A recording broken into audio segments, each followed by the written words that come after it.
जय श्री हरि। प्रभु प्रेमी सभी भक्तों को हृदय से प्रणाम। पिछले सत्संग में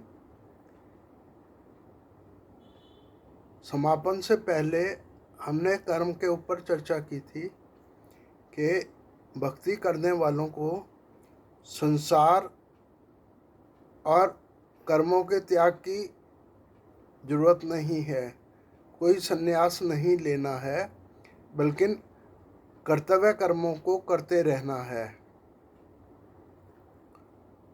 और साथ ही बताया था कि श्रीमद् भगवत गीता जी में ये कहा गया है कि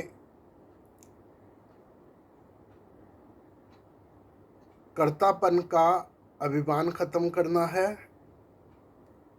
और कर्म के फल में आसक्ति नहीं रखनी है।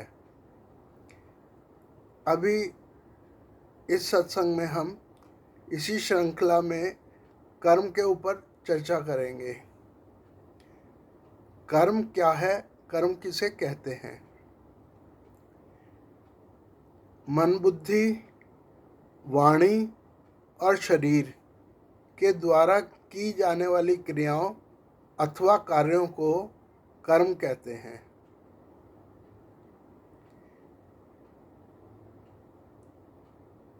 कर्म कितने प्रकार के हैं? मुख्यतः कर्मों को 3 श्रेणी में बांटा गया है। एक है तामसी कर्म, दूसरे हैं राजसी कर्म और तीसरे हैं सात्विक कर्म।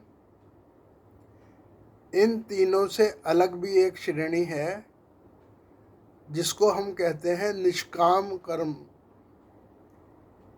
यही गीता का मुख्य भाव है कि हमें निष्काम कर्म करने हैं। अब हम बाकी के 3 कर्मों के ऊपर आते हैं। मन बुद्धि द्वारा किए जाने वाले कर्म।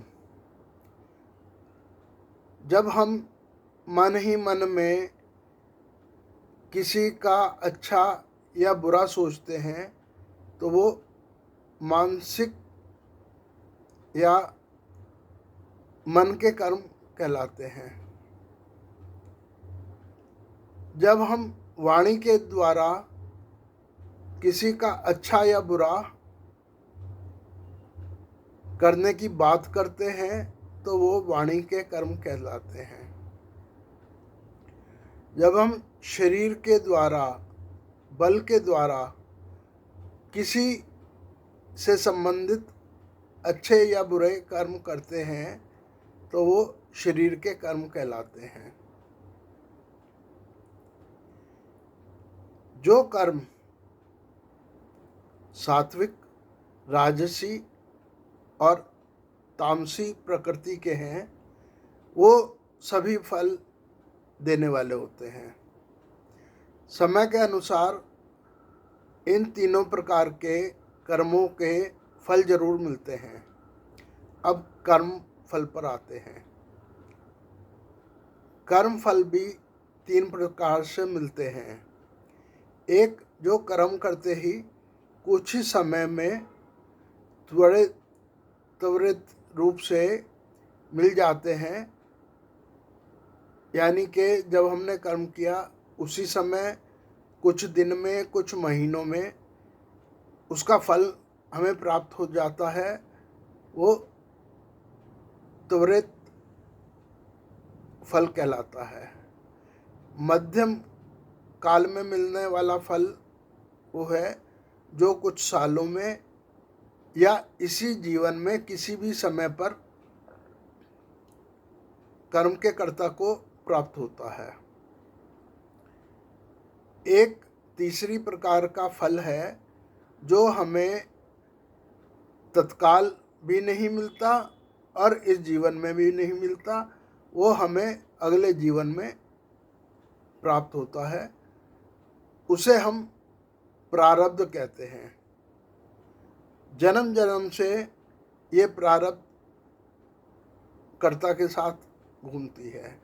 पिछले जन्मों में किए हुए कर्मों का फल इस जन्म में, और इस जन्म में किए हुए कर्मों का फल हमें अगले जन्मों में प्राप्त होता है।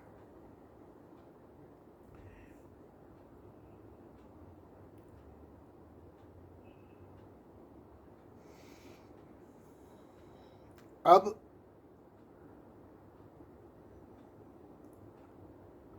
हम आते हैं निष्काम कर्म पर। अगर हम कोई भी कर्म करते हुए उसके फल की इच्छा को त्याग देते हैं और कर्म को प्रभु चरणों में समर्पित कर देते हैं, तो हमें अच्छा या बुरा कोई भी फल प्राप्त नहीं होता। सारे फल ईश्वर के चरणों में ही अर्पित हो जाते हैं।